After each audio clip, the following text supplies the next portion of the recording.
Didn't buy any comics early in March of 1982. The only one that was a maybe was the Saga of Swamp Thing #2. I always had a weakness for photo covers. I loved that Fumetti style, and they were promoting the movie at the time, so they went ahead and threw a photo of Dick Darroch in costume on there. I don't remember the story, and I might have fished it out of a long box years later, so doesn't really count.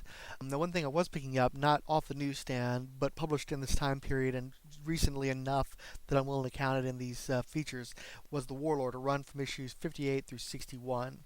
Mike Grell was doing a riff on the man in the Iron Mask. Travis Morgan had been replaced by a duplicate, and Morgan was locked up in this cool spiked helmet and chains in a dungeon, or the fake Travis Morgan was slapping around the real one's girlfriend and basically getting up to shenanigans. Meanwhile, Morgan's son, who he didn't know was alive, he believed he had been killed by Deimos years earlier, was running around getting up to stuff, and there was this whole soap opera aspect where Morgan doesn't know his son's alive, the son doesn't know that he's royalty, kind of a Game of Thrones sort of thing. I wonder if maybe he was, Mike Grell was reading George R. R. Martin at the time. And it was just a really fun arc. I enjoyed it. I was buying it from a flea market. I'm going to mention flea markets a lot in this series, so I'll make a point of saying this was the flea market that was closest to my house. It was off the Gulf Freeway, and I have a lot of good memories about that place because I got a lot of my early comics there. And my first ever girlfriend, I bought her a gold cross as a gift from there. It's a nice memory. Anyway, so this was my main home base when it came to buying non-newsstand comics, and I got that whole run of issues from there, from a little mom and pop place that was selling them for probably 20 25 cents a piece. I think the original retail price, newsstand price, was like 40 50 cents. But it was a good arc. I enjoyed it. I never could read the stinking Orion backups. I'd look at it and I'd toss the pages. I couldn't get myself invested enough to actually bother to read the things, or if I did, they left no impression on me. I have no memory of them. But I did enjoy that one little run of Warlord, and I had an affection for the character for a long time after that, but whenever I would try to read it again, it just never drew me in. So I guess I enjoyed the man with the iron mask bit more than I enjoyed the premise of the book itself, where the warlord is supposed to be this pilot who's lost in a savage land and he's fighting medieval type. Anyway, doesn't matter. Moving on, April of '82, I try to make up for the lack of books the previous month. I picked up DC Comics Presents number 47, which was a team up between Superman and Master of the Universe. Now, around the same time, Marvel was having a great deal of success with G.I. Joe. And Master of the Universe was huge when I was a kid. It was, right there with G.I. Joe. It could have been a huge property for DC. DC had been chasing a property like that for years. They'd lost out on Conan. They'd lost out on Star Wars. So their idea of pushing Master of the Universe, once they got that license, was to team it up with Superman in this very staid, crummy, boring special. Paul Kupperberg wrote it. I've never been a huge fan of Paul Kupperberg as a writer. Kurt Swan drew it. A kid in 1982 was not looking for a Kurt Swan fix. I'm sorry, even with Mike DiCarlo inking it. There's also this problem because at the end of the story, Superman throws the Sword of Power and it embeds itself in Skeletor's chest. So as a kid, I'm like, oh my god, they just killed Skeletor. That was the only cool thing that happened in the book, and it was never followed up on. But for a year or so there, I was like, they killed Skeletor in this comic book, and nothing came of it. There was a backup strip that featured whatever happened to Sandy the Golden Boy, who was the Sandman's kid sidekick. Nothing, meant absolutely nothing to me. I have no remembrance of that. But the Master of the Universe story I remember, but I don't remember it well in the sense of I don't have fond memories of it. That same month I got The Brave and the Bold number 188, and that was an appearance by The Rose and the Thorn. And, the issue was drawn by Jim Aparo, so I'm going to love that.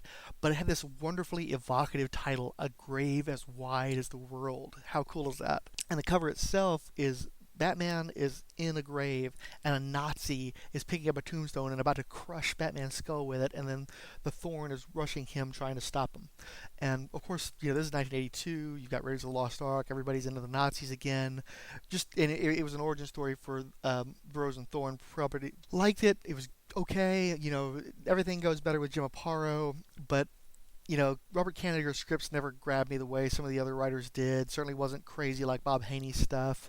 And Rose and Thorn, the premise, I've always had trouble with characters that have major psychological breaks, because there's always this element of they didn't choose to be the way that they are. And I like characters that are self-determined. So even though I have a bit of a soft spot for the book, not nearly the way that I would for like when Ragman showed up.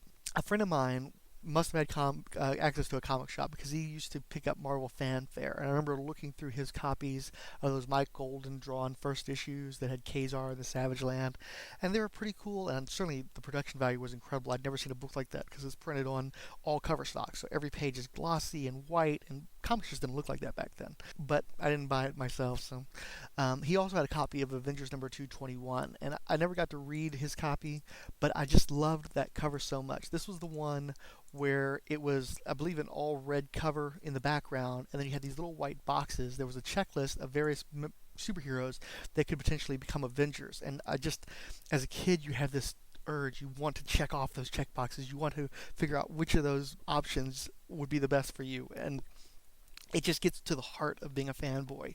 So even though I don't believe I ever read the story, that cover is just one that I adored as a kid because of that interactive quality to it. Another book that I didn't actually buy was Avengers number 222. That one, my grandmother used to go to a beauty salon, and that would obviously take a lot of time because she had a big beehive hairstyle. So they'd have to tease that up, and she'd be under the little hot air dealing for a while. So I just kind of left to my own devices, and thankfully this place had comic books, and this one specific issue was there, so I probably didn't actually read it that May, but anyway, it was cool because it has the Masters of Evil, and you always want your super team to have an opposing super team to fight, and for some reason neither the Avengers nor the Justice League have ever fully embraced that notion. They never seem to have a fully opposite number, or they'll have one and they'll let it fall into disuse. So this being an early comic book for me and getting to see the Avengers fighting a group called the Masters of Evil was a real turn on. I dug Scorpion, I dug Moonstone, I dug Tiger Shark, dug Whirlwind. I just had a soft spot for those characters ever since I was a kid, and it didn't hurt. The book was drawn by Greg LaRocque, who is a really solid artist, but he's never going to be the guy that people just rush to. But when you combine him with Brett Breeding, who's a fantastic inker, a guy who never got his full acclaim that he deserved, those two together were just magic. And you also had a Jim Shooter plot, Stephen Grant script, nothing to lose on there except maybe for Egghead. Egghead was in that issue, and yeah, the Ant-Man never had any good villains. So anyway, that covers March, April, and May of 1982. So if you have any memories from that time period, feel free to leave a comment, and hope you enjoyed what I had to say.